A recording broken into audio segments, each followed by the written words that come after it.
Hello प्यारे बच्चों, कैसे हैं आप। कॉमर्स स्टडी पॉइंट में आपका स्वागत है। यहाँ पे हम आपको साझेदारी के अंतर्गत एक न्यूमेरिकल प्रश्न के माध्यम से पूरी कंसेप्ट क्लियर कराते हुए आपको एक क्वेश्चन हल कराएंगे। यहाँ पे सबसे पहले देखिए, यहाँ पे लिखा हुआ है साझेदारी, और ये साझेदारी के आपको पता है कि 3 पार्ट होते हैं। एक तो आपका एंट्रेंस होता है जिसमें प्रवेश कहते हो, दूसरा आपका डेथ या रिटायरमेंट होता है, और तीसरे के अंतर्गत आपको डिसोल्यूशन पढ़ाया जाता है, यानी पार्टनरशिप का समापन। ठीक, इसमें सबसे पहला होता है साझेदारी प्रवेश। एग्ज़ाम में आपके जो एग्ज़ाम होता है उसमें साझेदारी प्रवेश से लगभग 80% क्वेश्चन साझेदारी प्रवेश से पूछा जाता है। ठीक है, तो इसलिए ये क्वेश्चन बहुत महत्वपूर्ण है। इसी प्रकार से आपको क्वेश्चन आपके एग्ज़ाम में मिलेगा। तो यहाँ पे ध्यान रखना है कि सबसे पहले अगर कोई क्वेश्चन हम हल कर रहे हैं तो जो आपको क्वेश्चन में दिया गया है तो सबसे पहले उसे आप पढ़िए। ठीक, हम यहाँ पे आपको क्वेश्चन को पढ़ के बता रहे हैं। आपको एक बैलेंस शीट दी है, यहाँ पे लिखा हुआ Anil and Vijay shares profit and loss equally. तो यहाँ पे अनिल और विजय दो पार्टनर हैं, दो साझेदार हैं जो कि अपने लाभ को इक्वली डिवाइड करते हैं। इक्वली का मतलब है 1:1, अथवा हम इसे 1/2 और 1/2 लिख सकते हैं। तो Anil Vijay, balance sheet of A B as on. एक कोई पार्टनरशिप है, उसका नाम है ए बी, उसकी बैलेंस शीट 1 अप्रैल 2019 को 1 अप्रैल 2019 को दी गई है, जिसमें लाइबिलिटीज़ हैं, क्रेडिटर्स हैं। सन्ड्री क्रेडिटर्स हैं 1 लाख, कैपिटल दी गई है अनिल की और विजय की 3 लाख, तो टोटल आपका बनता है 4 लाख का। ऐसे ही एसेट साइड में देखिए, कैश इन हैंड है 8,000 रुपये, कैश एट बैंक है 1,78,000, डेटर्स हैं 40,000 के, स्टॉक हैं 36,000 के, फर्नीचर्स हैं 38,000 के, प्लांट मशीनरी 1 लाख हैं। टोटल आपका 4 लाख इक्वल हो जाता है। इसके बाद आगे जो सूचनाएं दी गई हैं उन पे हम विचार करते हैं। ऑन दैट डेट, इसी तिथि पर Chetan is admitted as a partner, he is new partner 1/3 share, 1/3 भाग के लिए चेतन नए साझेदार के रूप में प्रवेश करता है। Offers 2 lakh as capital, 2 lakh रुपए वो पूंजी के रूप में देगा। आगे लिखा हुआ है value of stock increased by, ये समायोजन होंगे। जैसे स्टॉक का जो वैल्यू होगा वो 7,000 यानी 7,000 से इंक्रीज हो जाएगा।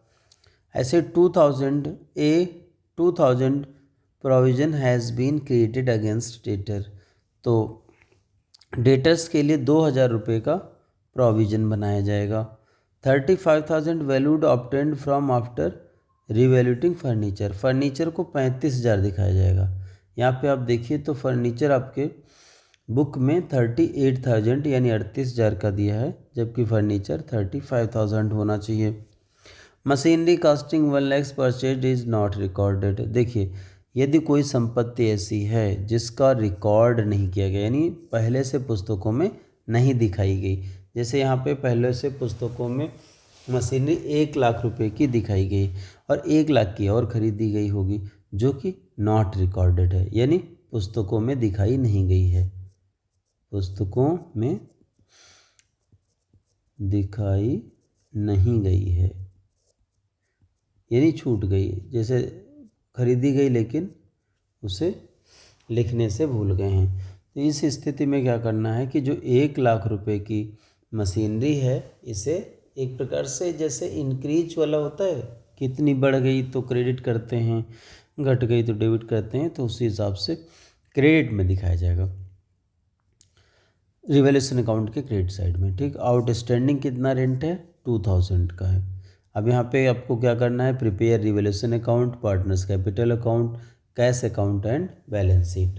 तो यहाँ पे सबसे पहले हमें क्या करना है, रिवैल्यूएशन अकाउंट बनाना है, पुनर्मूल्यांकन खाता। पुनर्मूल्यांकन खाता में आपको पता होता है कि जो संपत्तियाँ बढ़ती हैं, जो संपत्तियाँ इंक्रीज होती हैं, उन्हें क्रेडिट साइड में दिखाते हैं, अगर कोई डिक्रीज हो रहा है तो उसे डेबिट साइड में दिखाएंगे। तो हम एक एक करके देखेंगे। जैसे लिखा है वैल्यू ऑफ स्टॉक, फर्स्ट से देखिए, value of stock increased by 7,000, तो वैल्यू ऑफ स्टॉक को 7,000 को क्रेडिट में लिखिए बाई वैल्यू ऑफ स्टॉक। ठीक, कितने से इंक्रीज हो रहा है? 7,000, तो 7,000 रुपये आपको यहाँ दिखा लेना है। ठीक है, इसके बाद आपका जो अगला पॉइंट है उसे आपको दिखाना है कि 2,000 का provision has been credit against debtors. तो 2,000 का जो प्रोविज़न है उसे डेबिट में दिखाओगे। टू प्रोविज़न ऑन डेटर्स कितना है?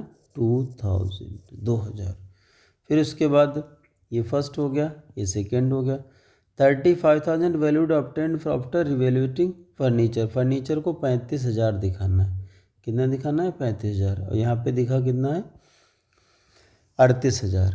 तो टू फर्नीचर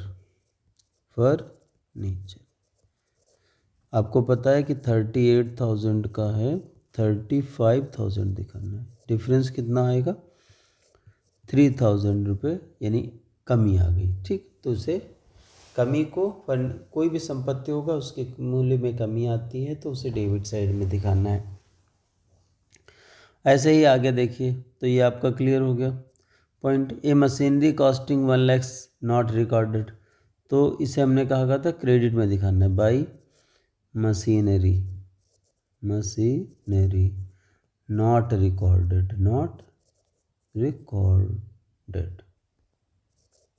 ठीक, तो इसको मशीनरी कितना दिखाना है? 1 लाख रुपये, 1 लाख रुपये का। इसके बाद आउटस्टैंडिंग रेंट है, तो आउटस्टैंडिंग रेंट है तो डेबिट में आएगा। आउटस्टैंडिंग रेंट कितना है? 2,000 का। ठीक है, बाकी तो कुछ है नहीं। तो इस प्रकार से आपका रिवैल्यूएशन अकाउंट बन जाएगा।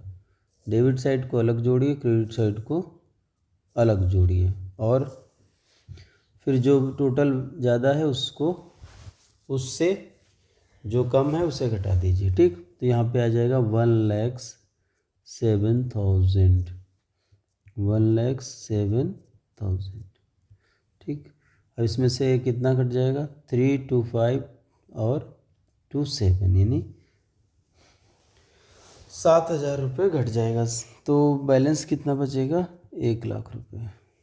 ठीक, तो ये आपके जो ओल्ड पार्टनर थे उनके अकाउंट में क्रेडिट कर दिया जाएगा। किस में? पुराने साझेदारों के पुराने अनुपात में। पुराना अनुपात कितना था? 1:1। अनिल और विजय के कैपिटल अकाउंट में क्रेडिट किया जाएगा। To Anil capital account to Vijay capital account. ठीक है, तो अनिल में कितना चला गया? 50,000 रुपये। चूँकि इक्वल करना है तो 50-50 यानी 1 लाख का आधा आधा डिवाइड कर दीजिए। ठीक है, तो यहाँ पे आपका रिवैल्यूएशन अकाउंट क्लियर हो गया। इसके बाद अगला है पार्टनर्स कैपिटल अकाउंट। तो आप बनाइए यहाँ पे पार्टनर्स कैपिटल अकाउंट। जब आप पढ़ रहे हैं तो साथ साथ में हमारे साथ कॉपी में लिखते जाइए। ठीक है, जैसे जैसे मैं अकाउंट बना रहा हूँ वैसे वैसे आप अकाउंट को बनाइए। देखिए इसमें 3 पार्टनर हैं। कितने पार्टनर हैं? 3 पार्टनर हैं। ठीक, तो तीनों पार्टनर्स के कैपिटल अकाउंट जितने कॉलम डेबिट में उतने कॉलम क्रेडिट में। ठीक, आपको पता है अकाउंट टी शेप में होता है, डेबिट और क्रेडिट। ठीक, अब आपको पता है पहले में क्या लिखते हैं? पार्टिकुलर्स।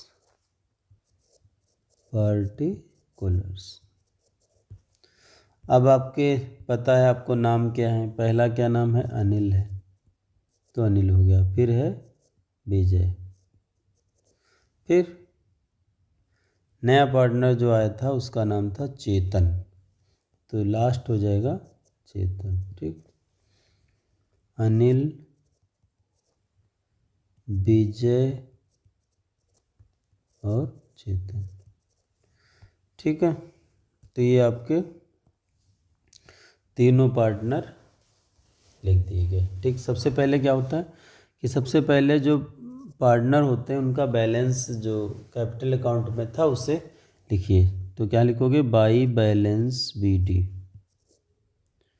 By balance. ठीक है, तो लिखोगे बैलेंस BD ब्रॉट डाउन। ठीक, अनिल का बैलेंस देखिए, आपको पता है कि अनिल का बैलेंस था 1,50,000 और विजय का भी था 1,50,000। तो दोनों के खाते में क्रेडिट में लिख लीजिए 1,50,000, 1,50,000। ठीक, अब चेतन कितना कैपिटल लाया है उससे लिख दीजिए बाई बैंक अकाउंट या कैश अकाउंट या बैंक अकाउंट, वो चेतन के खाते में लिख दीजिए। चेतन कैपिटल के रूप में 2 लाख रुपये लाया है, तो यहाँ पे आ जाएगा 2 लाख। ठीक है, कोई दिक्कत नहीं हो रही है, अब तक बिल्कुल ठीक है। अब देखना है कि जो रिवैल्यूएशन हुआ है उसमें अगर प्रॉफिट हुआ है तो by revaluation account, revaluation account. ठीक है, यहाँ पे देखिए रिवैल्यूएशन में कितना आएगा 50,000 और 50,000। ठीक, तो रिवैल्यूएशन आ गया आपका 50,000 रुपये का जो प्रॉफिट हुआ है। उसके बाद ये आपका हो गया, सॉरी यहाँ पे प्रॉफिट रिवैल्यूएशन का हो गया। और यदि कोई आपके क्रेडिट साइड में, लाइबिलिटी साइड में कोई रिजर्व्स वगैरह है तो बांट देते हैं, यहाँ पे कोई रिजर्व्स नहीं है। ठीक, ये गुडविल की भी कोई सूचना इसमें दी नहीं है कि गुडविल कितनी लाया है, क्या हुआ है। यहाँ पे ये मान के चलेंगे कि गुडविल के संबंध में कोई ट्रीटमेंट नहीं दिया है। ठीक, तो ये आपका इतना हो गया रिवैल्यूएशन अकाउंट 50,000। उसके बाद यदि गुडविल होता तो बांटते, लेकिन गुडविल इसमें नहीं दी गई है कोई भी। ठीक, तो इसके बाद आप इसका बैलेंस कैलकुलेट कर लीजिए, और तो कोई चीज़ शेष है नहीं, कोई भी अमाउंट बाहर नहीं निकाली गई है। ठीक, तो अब आपका आ जाएगा टोटल 2 लाख का, ये हो जाएगा 2 लाख, ये हो जाएगा 2 लाख, सबका 2-2 लाख रुपए। यहाँ क्या लिखोगे? To balance carry down 2 lakh, 2 lakh, 2 lakh. ठीक, तो ये सब आपका 2-2 लाख रुपए हो गए। इसके बाद आपसे पूछा है कैपिटल अकाउंट, फिर कैश अकाउंट बनाना है, तो यहाँ पे बना लो कैश अकाउंट। ठीक, कैश अकाउंट,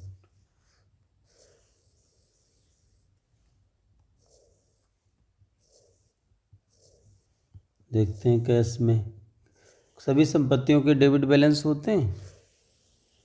आपको पता होगा कि सभी संपत्तियों के डेबिट बैलेंस होते हैं, सभी लायबिलिटीज़ के क्रेडिट बैलेंस होते हैं। तो सभी संपत्तियों के डेबिट बैलेंस होंगे, तो इसलिए डेबिट जो भी बैलेंस होगा वो डेबिट साइड में लिख दिया जाएगा। ठीक, तो यहाँ पे क्या लिखोगे? To balance brought down. Cash का देखो बैलेंस कितना दिया हुआ है, कैश का बैलेंस दिया हुआ है 8,000 रुपये, कैश का बैलेंस है 8,000। ठीक, बाकी बैंक का बैलेंस तो बैंक में दिखाना है। तो यहाँ पे हमने जो पार्टनर कैपिटल के रूप में लाया था उसे हमने दिखाया था कि वो कैश बैंक के रूप में लाया। ठीक, तो उसमें हम इससे अगर नहीं दिखाते हैं यहाँ पे कैश में, तो इसका बैलेंस आ जाएगा बाई बैलेंस कैरी डाउन 8,000 रुपये। ठीक, ये आपका हो गया। उसके बाद आप अगला बनाओगे बैलेंस शीट। बैलेंस शीट आर्थिक चिट्ठा, पता है तुमको आर्थिक चिट्ठा क्या होता है? आर्थिक चिट्ठे में असेट्स और लायबिलिटीज़ दिखाई जाती हैं। जो भी संपत्तियां और दायित्व एक बिजनेस में हैं उनके टोटल को दिखाया जाएगा। ठीक, यहाँ पे लेफ्ट साइड में लायबिलिटीज़ और राइट साइड में एसेट्स। ठीक, यहाँ पे कोई डेबिट क्रेडिट नहीं होता है क्योंकि ये क्या है, स्टेटमेंट है। ठीक, तो आपको पता है कि पहले से जो इस क्वेश्चन में जो बैलेंस शीट थी तो उसमें सन्ड्री क्रेडिटर्स 1,00,000 दिया था। यहाँ पे लिख लो सन्ड्री क्रेडिटर्स कितना था, 1,00,000 रुपये। ठीक, फिर बाकी कैपिटल, और तो कुछ है नहीं। कैपिटल में अनिल, विजय और चेतन। अनिल्स कैपिटल। ठीक,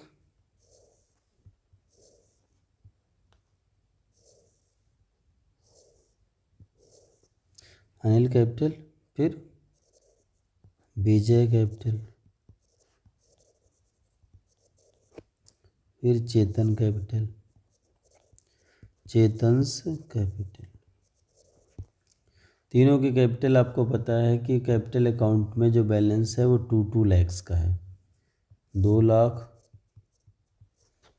2,00,000 और 2,00,000, 2 लाख, 2 लाख और 2 लाख। ठीक है, इस प्रकार से आपका लायबिलिटी साइड क्लियर हुआ।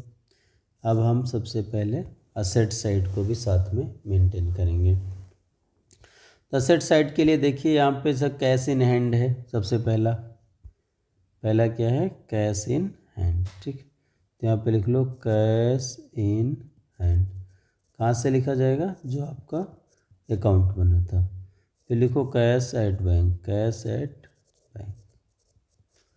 यहाँ पे देखेंगे तो कैश एट बैंक आपको दिया हुआ है, cash in hand cash bank है 1,78,000, 1,78,000। ठीक है, और ये जो कैपिटल लाया था चेतन, वो लाया था 2 लाख की। ठीक है, तुमने उसको दिखाया था कि वो बैंक के थ्रू लाया, तो हो जाएगा आपका 3,78,000।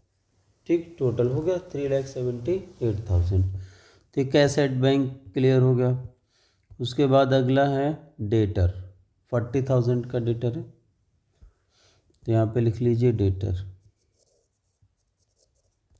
कितना है, 40,000। प्रोविजन कितना बना था, लेस कर दो, लेस प्रोविजन। प्रोविजन कितना था, यहाँ पे आपको दिखेगा कि डेटर्स का प्रोविजन था 2,000 का, तो 2,000 रुपये आपका इसमें लेस हो जाएगा। कितना हो जाएगा, 38,000। ठीक, 38,000 रुपये हो गए। इसके बाद अगला देखेंगे, डेटर के बाद आता है स्टॉक। स्टॉक आपको पता है कि हाँ स्टॉक। ठीक है, डेटर के बाद आ जाएगा आपका स्टॉक। ठीक, स्टॉक को 7,000 इंक्रीज करना है, तो स्टॉक लिखिए और स्टॉक आपका दिया है टोटल आपके उसमें 36। ठीक, 36,000 ऐड करना है आपको 7,000।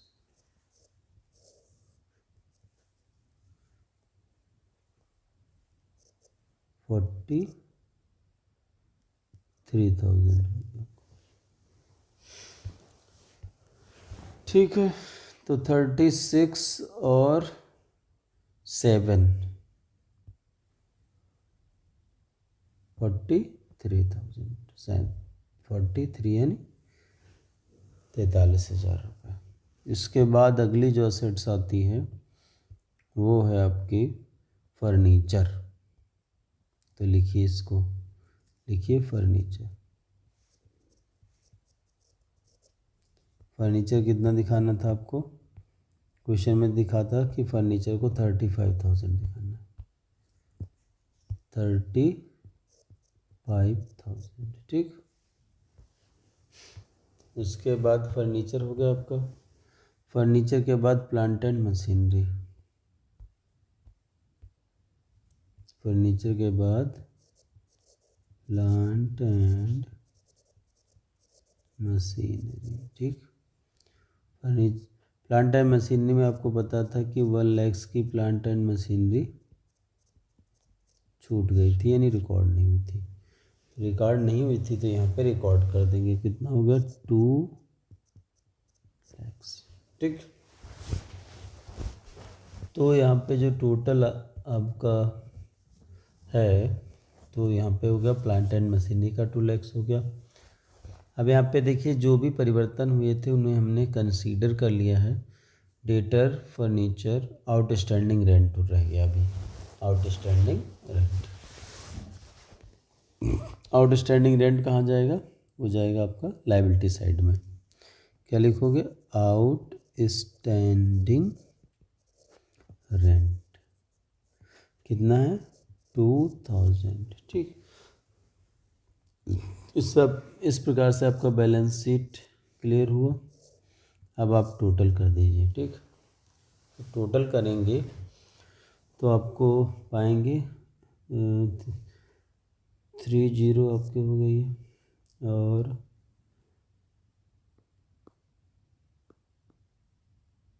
ठीक है। तो 8 8 8 दूनी 16, 8 3 24 और 32 का 2, ठीक है। तो रिमाइंडर कितना हुआ? 3 हो गया। अब आपको जोड़ना है 7 3 10 3 13 14 15 16 17 18 19 20 का 0 हासिल है कितना? 2, ठीक। 3 2 5 2 7, ठीक। 7,02,000। अब इधर जोड़ लीजिए आपका 2,000 आपका 0 हो गया, 7,02,000, ठीक है। तो इस प्रकार से आपने देखा कि बैलेंस शीट आपका टोटल हो गया 7,02,000, ठीक। यहाँ पे हम थोड़ा सा साफ कर लिख देते हैं, इसको मिटा दें तो आपका यहाँ पे अच्छे से लिख जाएगा, ठीक।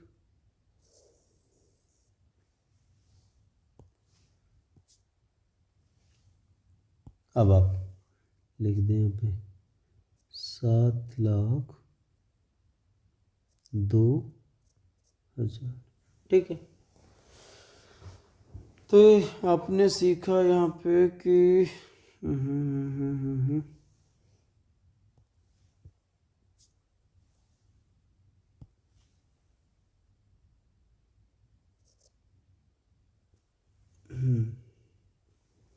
तो आपने यहाँ पे सीखा कि क्वेश्चंस को हम कैसे हल करते हैं। बैलेंस शीट में लिख लीजिए यहाँ पे एज ऑन 31st, जो भी डेट होती है 31st, इसमें डेट है आपकी 1 अप्रैल 2019 है, ठीक है। तो यहाँ पे लिख लेंगे 1 अप्रैल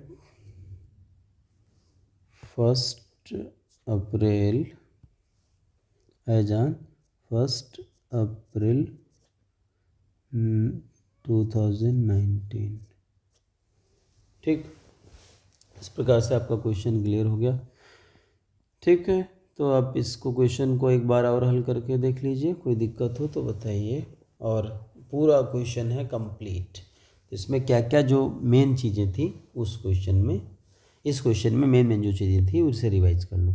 एक तो ये मेन पॉइंट था इसमें कि कोई असेट्स रिकॉर्डेड नहीं है तो क्रेडिट रिवैल्यूएशन अकाउंट के क्रेडिट में दिखाना है। जो भी एसेट्स बढ़ेंगी उसे क्रेडिट साइड में दिखाना है और जो घटेगा उसे डेबिट साइड में दिखाना है। ठीक, तो यहाँ पे आपसे खाता पूछा था, revaluation account, partners capital account, cash account और बैलेंस शीट। तो हमने सबसे पहले रिवैल्यूएशन अकाउंट बनाया, पार्टनर्स का कैपिटल अकाउंट बनाया, कैश अकाउंट बनाया और बैलेंस शीट बनाया, और बैलेंस शीट दोनों साइड मैच कर जाएगा। जब कुछ आपका क्वेश्चन क्लियर होगा, सही होगा, तो बैलेंस शीट आपका टोटल मैच कर जाएगा। ठीक, इस प्रकार से ये क्वेश्चन आपका कंप्लीट हुआ।